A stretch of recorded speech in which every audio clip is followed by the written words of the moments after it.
Olá, meu nome é Denise Carvalho, estamos aqui para abordar a palestra de nutrição da ADAM deste mês de agosto de 2020, com o seguinte tema: bebidas isotônicas e energéticas. O que precisamos saber? Todos podem utilizar-se desse tipo de bebida? Na realidade, o termo isotônico significa iso, igual, tônico, igual ao plasma sanguíneo. Em que sentido? No sentido da osmolaridade. E o que seria a osmolaridade? Seria a concentração de água e sais minerais adequados para que o organismo trabalhe de forma adequada, não se desidrate e nem fique cheio ou com escassez de sais minerais que são essenciais para o bom funcionamento do nosso organismo. Então, toda bebida, quando a gente escutar que elas são isotônicas, elas vão ter a mesma osmolaridade, a mesma concentração de líquidos e de sais minerais do plasma sanguíneo, que deve ser aproximadamente em torno de 285 miliosmóis por litro de sangue. Essas bebidas têm uma tolerância de aproximadamente 275 a 330 miliosmóis por litro. Essa informação ela vai estar no rótulo dessas bebidas e ela é importante para sabermos realmente se ela é isotônica. Essa determinação dessa frequência de osmolaridade dessas bebidas ela foi identificada e autorizada pela Anvisa, que é a Agência Nacional de Vigilância Sanitária, que é quem regulamenta todos os alimentos e medicamentos que são veiculados no nosso país. Bom, as bebidas isotônicas inicialmente foram criadas para pessoas praticantes de atividades físicas com uma intensidade muito grande e num período maior que 1 hora. Porque nesse processo de um exercício físico intenso e num período maior que este, há uma perda muito grande através da transpiração desses sais minerais e de líquidos corpóreos, que podem desencadear um total desequilíbrio.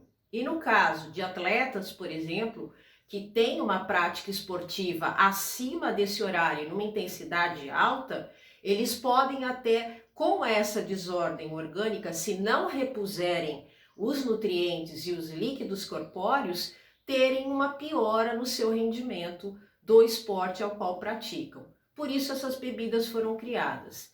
E as bebidas energéticas, elas foram criadas exatamente para deixar a gente mais estimulado, para não deixar a gente mais borocochô.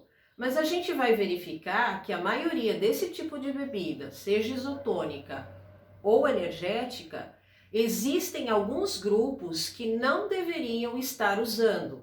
E o que a gente verifica é que a maioria desses tipos de bebidas são vendidos indiscriminadamente e que a gente utiliza como refresco, por exemplo, e que não deveria ser bem assim. Mas ao longo da explanação sobre esse assunto, a gente vai abordar isso.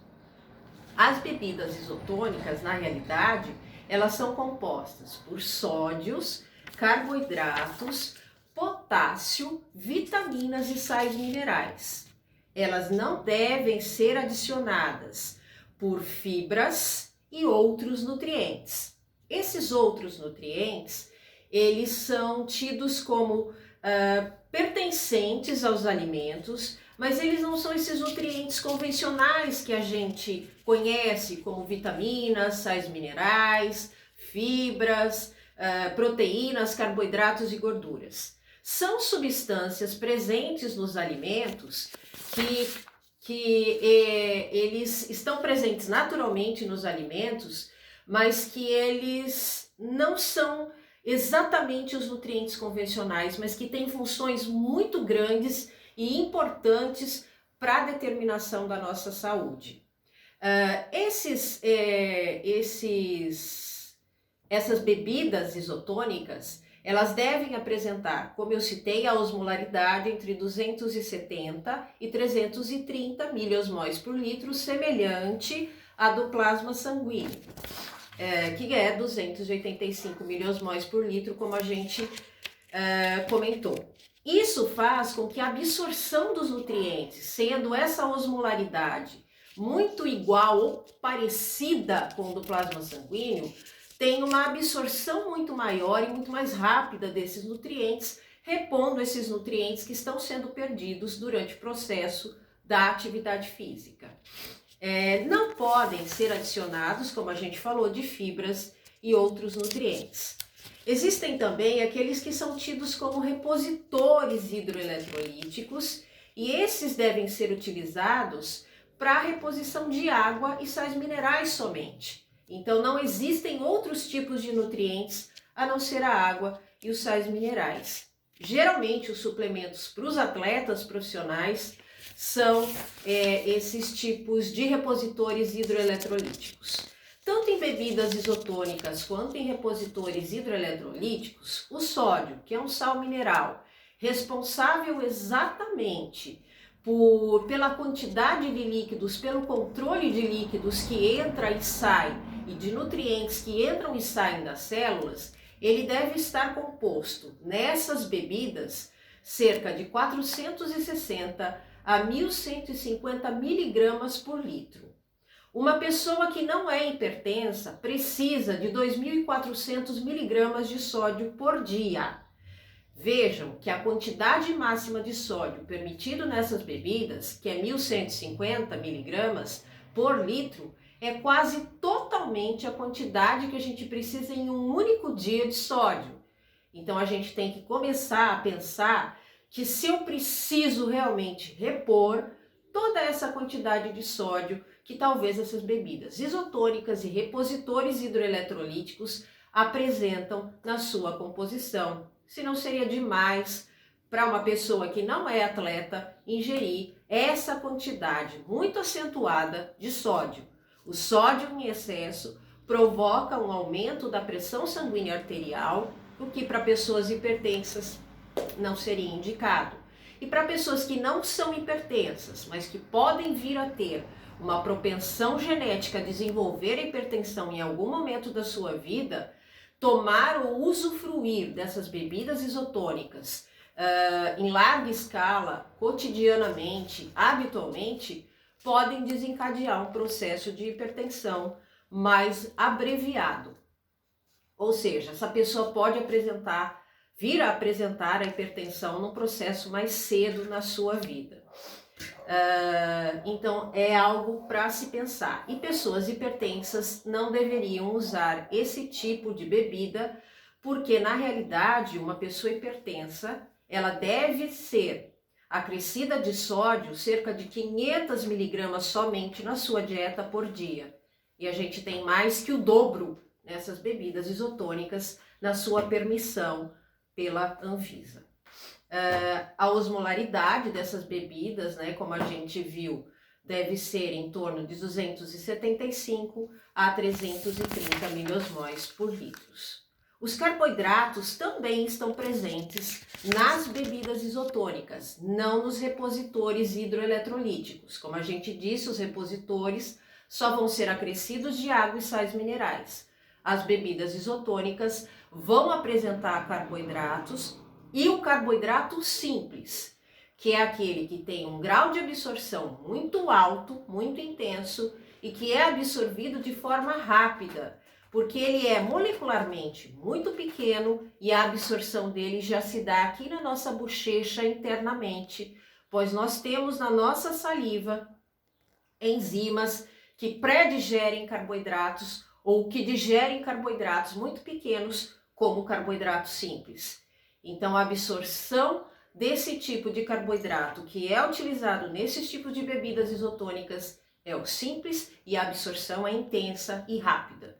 Pessoas que têm diabetes, que precisam controlar a glicemia, não é um tipo de carboidrato que seja indicado.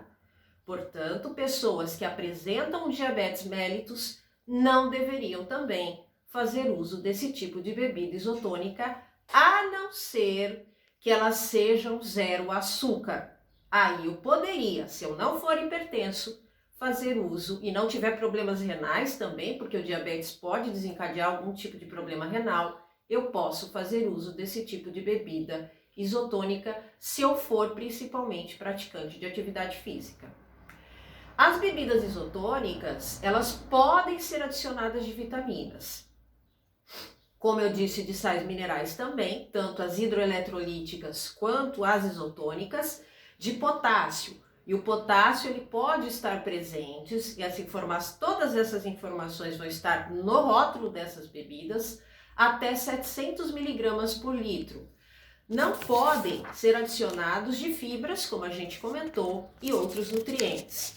Esses outros nutrientes que a gente citou, que são considerados nutrientes que dão uma funcionalidade ao alimento, ou seja, além de nutrir com os nutrientes convencionais que a gente citou, eles nutrem de outra maneira também, melhorando todo o funcionamento do organismo. E a gente pode citar algumas dessas substâncias, como o licopeno, que é todo o pigmento vermelho do tomate, da goiaba, da melancia, do morango. O licopeno já foi comprovado cientificamente que ele é anticâncer, principalmente de mama e de próstata. A gente tem a luteína e a zeaxantina, que para pessoas que já têm problemas de formação de imagem na retina, como uma retinopatia diabética, são de extrema importância, que é a luteína e a zeaxantina, que são formadoras da mácula que está presente na retina, e a mácula é que forma na retina as imagens que a gente visualiza. A gente tem os fitoesteróis. Fito vem de vegetais e esteróis querem dizer hormônios. E são hormônios vegetais, ou seja, fitoesteróis, eles são considerados moléculas presentes principalmente em alimentos de origem vegetal, como a soja, no caso da isoflavona, e a daidzeína, por exemplo, também presente na soja, que são estruturalmente moleculares, semelhante a um hormônio feminino, que é o estrogênio. Então, muitas mulheres que estão no climatério ou menopausadas podem, com aconselhamento nutricional ou médico, fazer uso da isoflavona, que seria um fito-hormônio, por exemplo. Polióis, que na realidade são fibras não digeríveis, e muitos diabéticos já conhecem, talvez não com o nome de polióis, mas a gente pode, dentro desse grupo de polióis, colocar o xilitol, o manitol e o sorbitol, que são fibras, na realidade, que não são digeríveis, são carboidratos não digeríveis, e que adoçam, né, os alimentos, e que não causam, no caso, um aumento glicêmico. Só que a gente não pode esquecer que essas bebidas podem ser acrescidas de carboidrato simples. Então não é digamos, predisponente para que a pessoa, a população que tem diabetes possa vir a fazer uso desse tipo de bebida. Os probióticos também, né, podem ser adicionados nessas bebidas isotônicas, como, por exemplo, os bichinhos. Eu costumo dizer que são os bichinhos intestinais, os bichinhos do bem, que vão fazer com que haja um aumento, né, da microflora intestinal, propiciando uma melhora do funcionamento intestinal e da nossa imunidade. Então isso garante para a gente todo um conforto maior do organismo. E quando elas forem energéticas, elas podem vir acrescidas da cafeína também, que é um estimulante que todos nós conhecemos. Todas essas bebidas, elas vão ter que estar constituídas nos rótulos dessas bebidas, que eles são suplementos principalmente para atletas, que é um erro que a gente não vê geralmente quando a gente vai comprar esse tipo de bebida no supermercado. Geralmente no rótulo não apresenta esse tipo de informativo no rótulo, né? Dentro das bebidas isotônicas, a gente pode ter também as bebidas que são consideradas hipotônicas ou hipertônicas. As hipo quer dizer pouco, menos, hipotônica quer dizer que ela tem uma osmolaridade menor que a do sangue, menor que 285 miliosmóis por litro. E que a hipertônica, ela tem, por exemplo, uma osmolaridade maior do que aquela faixa permitida pela Anvisa para esse tipo de bebida, que seria até 330 miligramas por litro de bebida consumida. No caso, uma das bebidas naturais, aliás, que a gente tem, que podem ser consideradas hiper ou hipotônicas, seria a água de coco.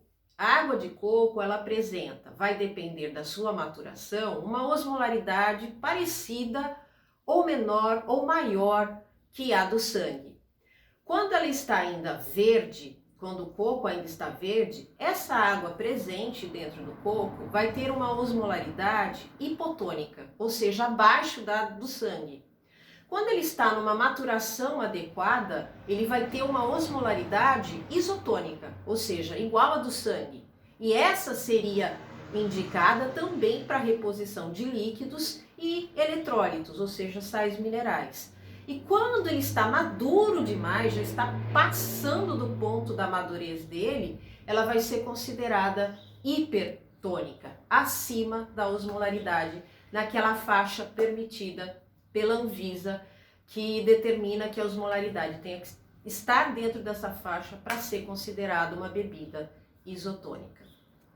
No caso, para as pessoas com diabetes, a gente não pode esquecer que a água de coco, ela, embora ela seja isotônica, ela seja natural, ela também vai apresentar carboidrato simples. Então, que para uma pessoa com diabetes poder utilizá-la, seja como repositor de sais minerais e líquidos, seja por vontade de utilizar a água de coco como um refresco, por exemplo, ela precisa também ser diluída em água, como sucos de frutas, para não elevar demais essa glicemia.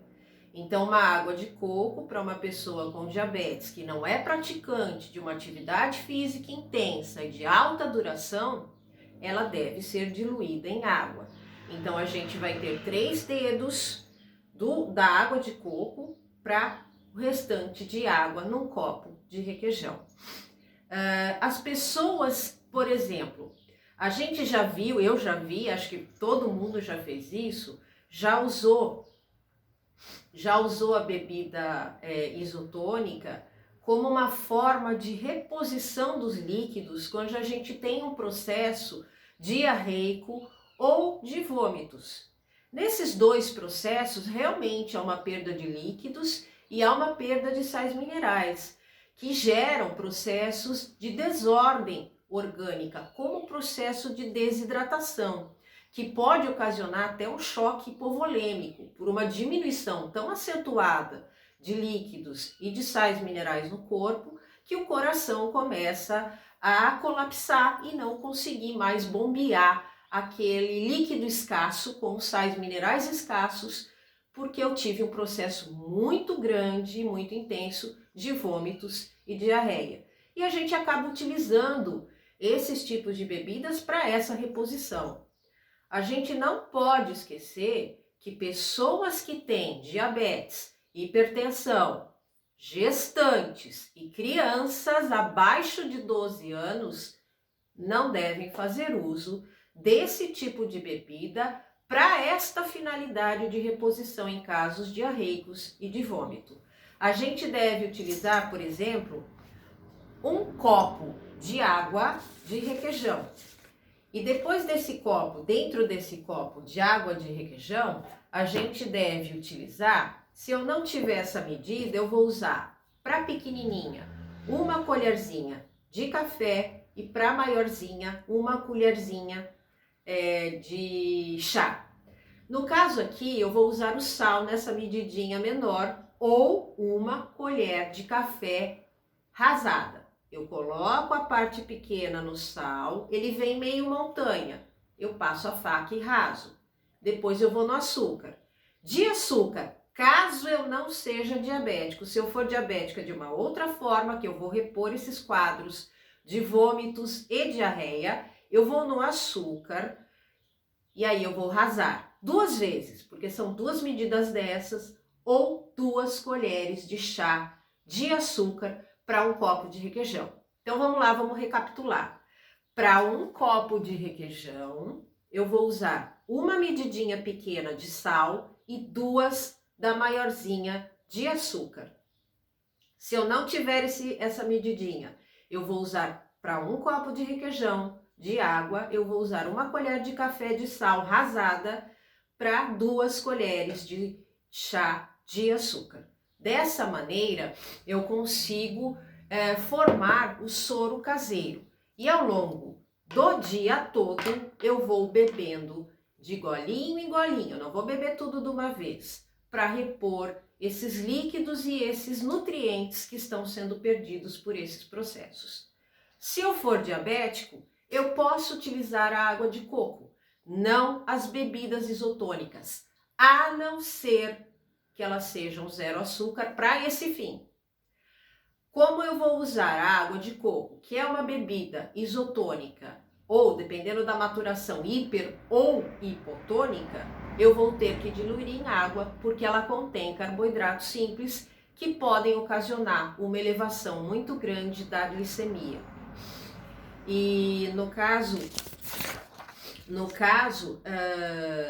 do diabetes, eu não quero elevar a glicemia, principalmente porque num processo infeccioso que pode gerar uma diarreia ou vômitos, eu já tenho as glicemias mais elevadas devido ao processo infeccioso. Então, se eu elevar ainda mais a minha glicemia através de alimentos que contenham carboidratos simples, eu posso complicar ainda mais todo o quadro. Então, dessa maneira, com esses cuidados, a gente pode, no caso, ter o uso dessas bebidas, né? Somente sobre essas óticas. As bebidas que são consideradas energéticas vão ser constituídas de todos esses nutrientes que nós citamos para as bebidas isotônicas e repositores hidroeletrolíticos e acrescidas de alguns outros nutrientes, como por exemplo, a cafeína, que a gente já falou, e outros nutrientes, por exemplo, como a taurina, que é um aminoácido não essencial, que constitui-se principalmente para ajudar na renovação celular e desintoxicação do organismo. As bebidas energéticas também podem ser acrescidas de uma substância que ela limpa o corpo e que é produzida naturalmente pelo nosso organismo para eliminar as toxinas e os radicais livres. É um palavrão, que é a glucuronolactona. Essa substância pode estar presente nas bebidas energéticas, além de todos os outros nutrientes que a gente já citou. Novamente, quem é que pode usar? Geralmente pessoas que não tenham diabetes, que não sejam hipertensas. Já imaginaram uma pessoa hipertensa, não controlada, se usar esse tipo de bebida energética que vai causar um aumento ainda maior do ritmo cardiovascular dessa pessoa, a pressão sobe mais ainda. Então, diabéticos por conta dos carboidratos simples, hipertensos por causa principalmente dos estimulantes, do excesso de sódio que pode provocar um aumento aí muito grande da glicemia, e pessoas que têm algum tipo de complicação renal, seja por conta de um diabetes descompensado, como uma nefropatia diabética, ou por quaisquer outros motivos, também não devem fazer uso desse tipo de bebidas. Crianças não devem também fazer uso das bebidas energéticas e nem as gestantes, certo? Dessa maneira, controlada e com a ordem adequada de um comprometimento, de vocês buscarem informações com profissionais especializados, a gente pode ou não vir a fazer uso desse tipo de bebida. O meu alerta que as bebidas isotônicas, repositores hidroeletrolíticos e as bebidas energéticas não devem ser utilizadas de forma indiscriminada. Elas foram feitas para atletas e não para pessoas que não têm nenhuma prática de atividade física. E elas não foram feitas para repor líquidos e sais minerais ou outros nutrientes que são perdidos durante processos diarreicos ou de vômitos. Então, ela não deve ser utilizada como um simples refresco.